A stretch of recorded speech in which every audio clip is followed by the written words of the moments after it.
In this video, we will go over creating a quote, turning that into a reservation, the different reservation types such as guest, owner, OTA travel agent, and Airbnb, and look at different policies such as cancellation policy, additional fees, and early and late check-in and check-outs. So right now I am on the tape chart. To get to here, go to your left-hand navigation bar, down to front desk, and then tape chart. Keep in mind that it automatically shows you a week in the past. Today is January 20th, but it's showing us back to the 13th. The red line defines what is the past and what is the present and future. You can change your dates up here. You can look at previous and future months. For example, if I had a guest interested in booking in March, keep in mind you do have to choose filter to search.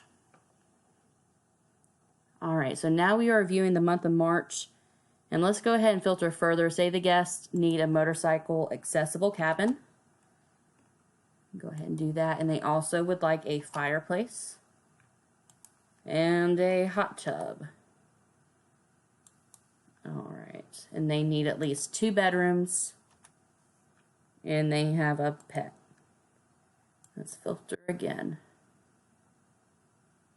Okay, now only the cabins that fit that criteria have appeared.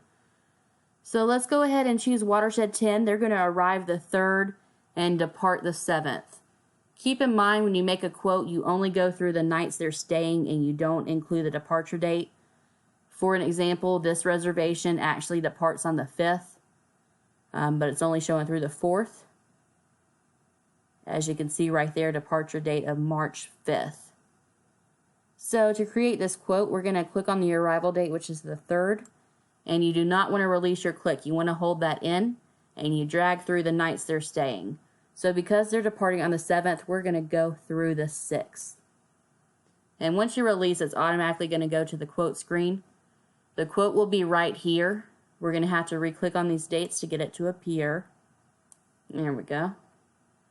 All right, so now we have the quote. It is all the way down at the bottom here. But this is where the additional persons and the pet fees apply. There are several cabins that have additional sleeping means, such as a sleeper sofa or a futon. These do require a fee, though. It's $10 per additional person per night. So Watershed 10 is a 2-bedroom. It can sleep 2 people in each bed in the bedroom, so that's 4. And we have 6 total. It can sleep up to 6. It has a futon, but that would be a $20 additional fee per night, because that's 2 people over the sleeps in bed number. This system will automatically add that fee in. If you click right here, and we have 6 adults. So as you see, this is 0, and it just went to 80. So that will be the additional person's fee of all, which is true. It's 4 nights at $20 a night, so that is $80. And say they also have a pet. But while we were on the additional person's fee, actually, a futon pack will be at the cabin for the futon. It's usually either right behind the futon itself or in a nearby closet. If they want to know about the additional person's fee, it is listed on the website, and it covers the additional cleaning involved for the extra people, the extra wear and tear on the cabin, and the extra wear and tear on the utilities. That's essentially what it covers, including the additional linens involved. The pet fee is $15 per pet per night, with a maximum of 2 pets. They cannot be on the furniture. They do have to be caged when the guests are not in the cabin. And any additional cleaning involved because of excessive hair or that type of thing, there could be an additional fee involved with that. And any damages that were caused by the pets, the guests would be responsible for, and we are not responsible for any harm that comes to the pet during their stay with us. And so the pet fee, whenever I added that, you see it did not add automatically. We have to add that down here under extra charges. You want to go to add fee and then pet fee. It automatically adds it for the correct price. If you have 2 pets, you just change this number from 1 to 2, and it'll automatically change that to 120. But we're going to go back to 1. Change back. Okay, I will manually change you. There we go. All right, so campaign, you do have to fill this in to get the quote to turn into a reservation. So just ask them where they found out about us. If it was Facebook, online, a friend. Say they saw our website, watershedresort.com, so I'm going to choose that. If you are a travel agent, this is where you'll select your information, and you'll be told which of these you choose depending on what site you're working on. And right here is going to be the quote for the total, including the additional person's fee and the pet fee. This is the required deposit. The required deposit is typically right at half, and the other half is due 30 days before arrival. All right, so let's go ahead and look at the different types of reservations.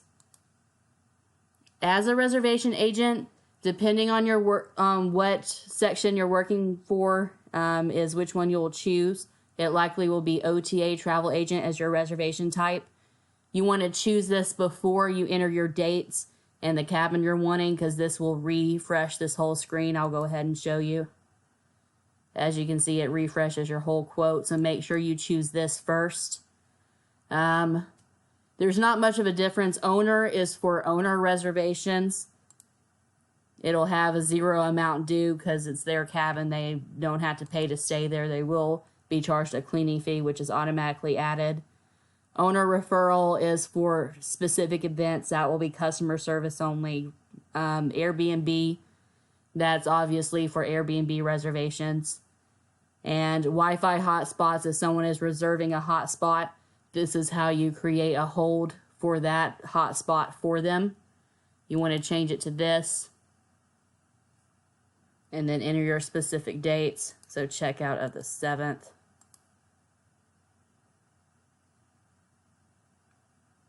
And the hotspots will be down here. And so that's how you create a Wi-Fi hotspot.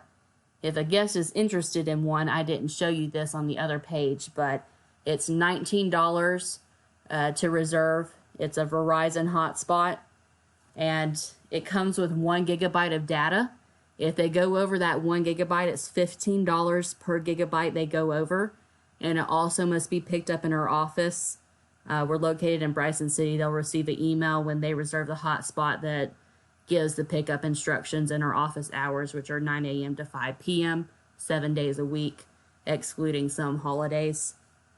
But you add that charge under extra fees, just like the pet fee, and it's the Wi-Fi hotspot setup fee, and it has guest in parentheses. Okay, and so now we are going to look at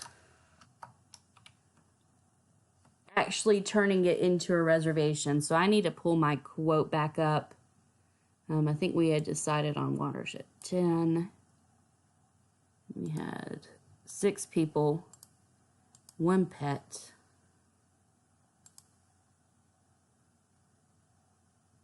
Oh, I'm still in hotspot, so back to guest. Do this again.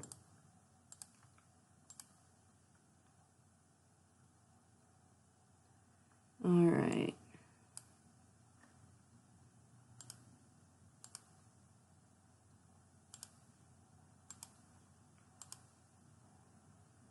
Okay, and promotional codes, reservation agents, depending on what you have access to, you have to have permission to use any kind of discount codes. If you have permission, this is where you would add them under promo code. Extra discounts, that would be rewards points, which reservation agents you can add to there as long as the guest actually has the points and they ask for them to be added. That would be under rewards points right here.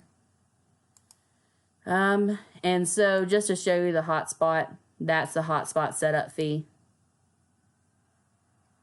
$19. And then we're going to add the pet fee back on. But these people, let's say they didn't want a hotspot, so we're going to take that off. Campaign was Watershed Resort. All right. So now we're going to go to guest details.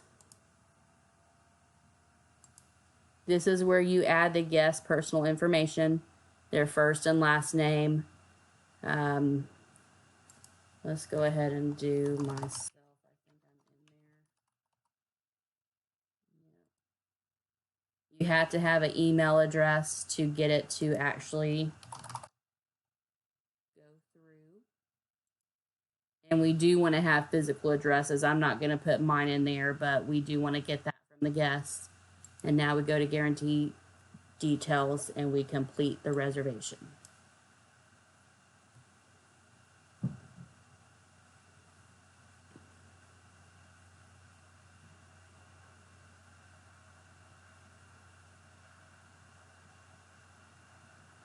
Okay, so we want to confirm.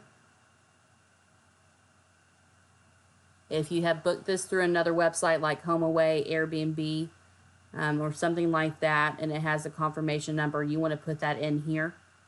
That'll make it searchable by that confirmation number up here. Here we have the total.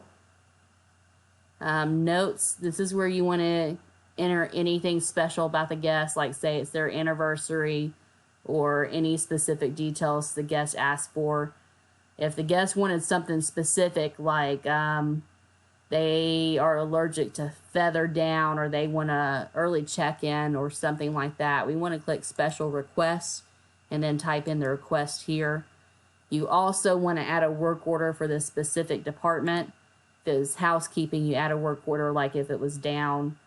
If they wanted their hot tub dumped for sure before their arrival, you want to add it to maintenance, which up here, this folio button, if you click on that, that takes you to a different view where you have the maintenance tab and you can add a work order there. We want to go back to folio for now. So everything is all set for the guest. All fees have been added. So we go ahead and go to post payment. The payment amount is going to be what it had been set before, just a little bit over half. And you go to add new card and you type in their card number. Sometimes when you use the zip code, it doesn't work. So try leaving that blank if it's not working, and it should go through then.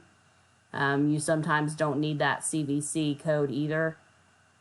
But try with everything first. And if you're getting errors, then try taking those two things out.